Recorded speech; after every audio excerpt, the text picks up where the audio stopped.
Changing Role of Women During World War II by Philip Lexman. Ladies, it's your war too.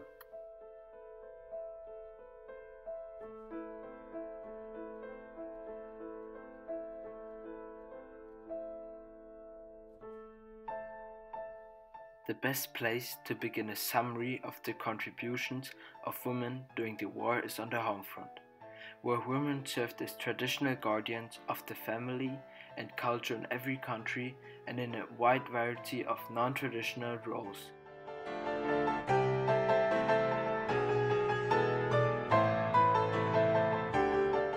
Due to the fact that it was such a global war, women's role has not only changed in society. Before the Second World War, most women did not go to work. Many people thought that a woman's proper role was to stay at home, looking after children and looking after the household. But when war broke out, men were conscripted into the armed force. Women were now needed to do the jobs the men used to do. The lives of women would never be the same again.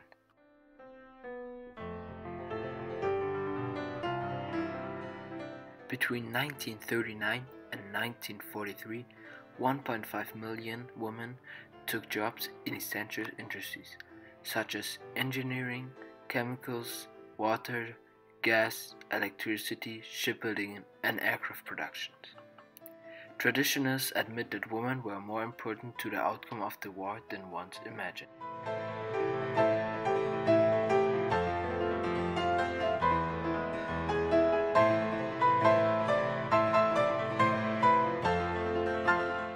Government figures show that women's employment increased during the Second World War from about 5.1 million in 1939 to just over 7.25 million in 1943, which was 36% of all women of working age.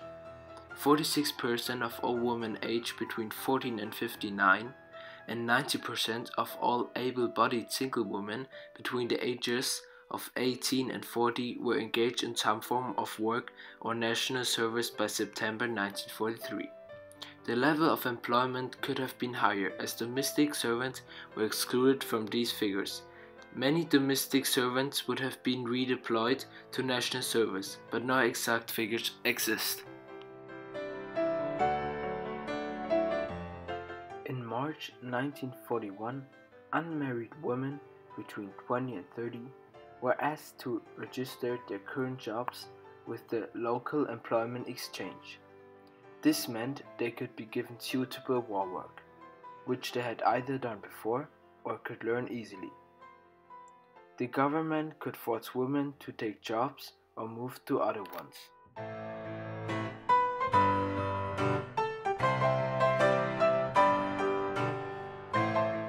Women were paid less than men, and men in some industries felt that such cheap labor was a threat to their jobs.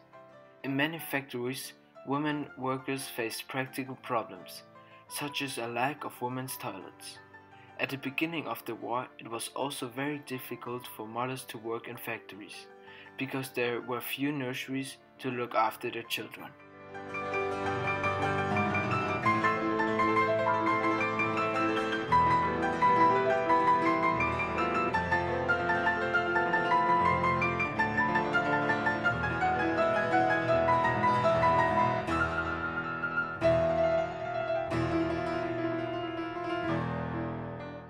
Another example of why women were important during World War II was Hannah Rage. In Germany, Hannah Rage flew helicopters, gliders, an experimental version of the V-1 rocket, the Me-163 Comet rocket plane, and bombers as a test pilot for the Luftwaffe. In addition, she landed a light plane in the streets of Berlin during a mission to Adolf Hitler's underground bunker during the final days of the war. Melita Schiller-Stauffenberg also flew as a test pilot and won the Iron Cross second class and the Gold Pilot badge before being shot down by a US fighter in April 1945. The largest number of German women 100,000, served in Luftwaffe flag units from 1944 onward, and a handful joined SS units and guarded women at concentration and death camps. A small number of those guards were executed after the war.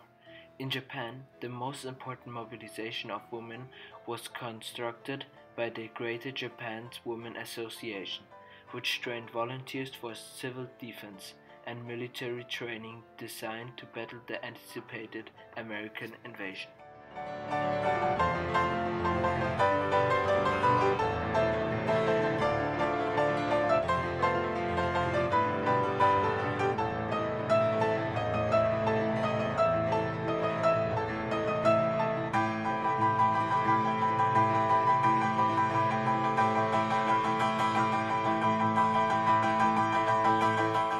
Many women helped the war effort by doing voluntary work.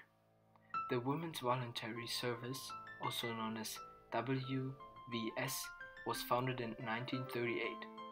By 1945, the WVS had over 1 million members. Voluntary workers were out on the streets every night during the Blitz, providing help and refreshments. Women working for the WVS set up mobile canteens to provide tea and sandwiches for exhausted rescue workers, victims of air raids and people coming out of the shelters. A quote from Lorna Lewis, a worker in a mobile canteen, November 1940. 4 a.m. We opened the side of the van, let down the counter, get the mugs from the drawers, by the light of a very small electric lamp. Then, out of the darkness appear pale faces, the faces of men, women and children looking up at us. The sound of distant gunfire is drowned by coughing and a glamour of voices. Tea, miss. 3 teas, made, and 3 nice cakes. From our van alone, my colleague and I served in under 3 hours about 400 cups of tea.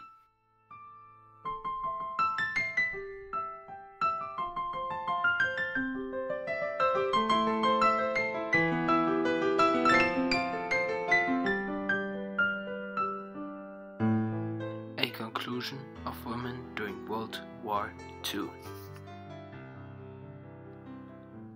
Women took over any job that needed to be filled, no matter how manly it may have been. They were mechanics, railroad workers, taxi drivers, factory laborers, heavy machinery operators, truck drivers, construction workers, and aircraft assemblers, just to name a few. Women took over the family farms and large farms that were responsible for producing food for troops and civilians. The war gave women the opportunity to prove themselves at work.